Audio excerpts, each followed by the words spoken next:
It is time for our first hot topic, and it is a big talker here on the Suncoast. We have the initial plans from the architects who were hired to design the new Sarasota Performing Arts Center. So the plans were presented in a town hall meeting yesterday. The city is applauding the creativity. So the idea now is to create 4 separate and distinct buildings along US 41.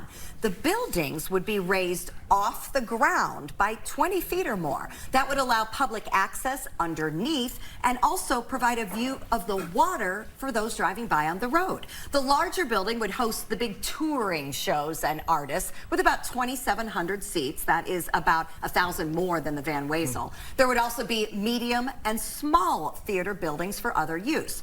The rest of the existing Van Wezel area would be park space. Linda, I know what you're going to ask. Where am I going to park? Yes. So parking would be surrounding these buildings, not just in one area, but all around, so that people can exit in different directions, which eliminates backups.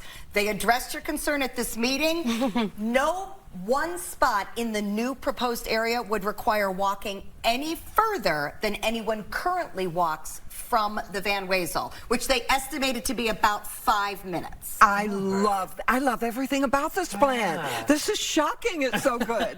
I mean, I love the fact that you can drive down the road and see the water. That's what we're famous for. That's why people come here. The parking I love. And the different buildings. I think that'll be good. Everybody won't be trying to get in the same building at the same time. Yeah. You know, the Straz up in Tampa, which I think is our closest comparison or competition, I guess. Sure, absolutely. They have one very large theater space that can house the big shows like Hamilton, and then they have lots of other smaller theaters that some community organizations can work and smaller touring venues can work. So I love this. I feel like hats off to this team, for the architects who have developed this, because they had a lot of requests to fill. Yes. And it feels like at first glance that they've done a really great job. So you know what? I think that we should give kudos where it's due.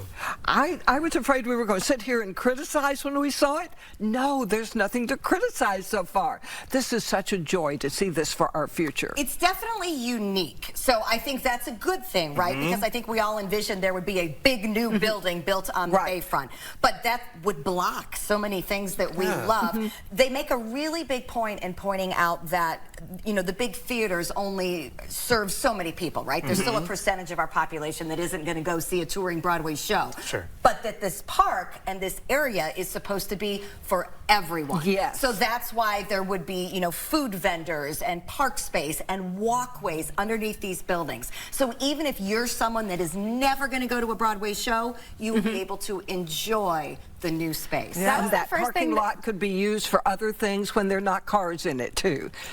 That was the first thing that I noticed in that development that we showed, is the trees. I was like, wow, they did a really good job with creating spaces for things outside of the theater, which actually may draw more people to the theater. I'm thinking even people my age might go for a food truck and then book a ticket for theater. That's a great point. Absolutely, because we are trying to draw in non-theater people to enjoy. So, all right, still got to go through another town hall, and then we got to talk about the money. We're not going to talk about the money today. We're just going to drink. Let's be happy now. Let's be happy. We love the design.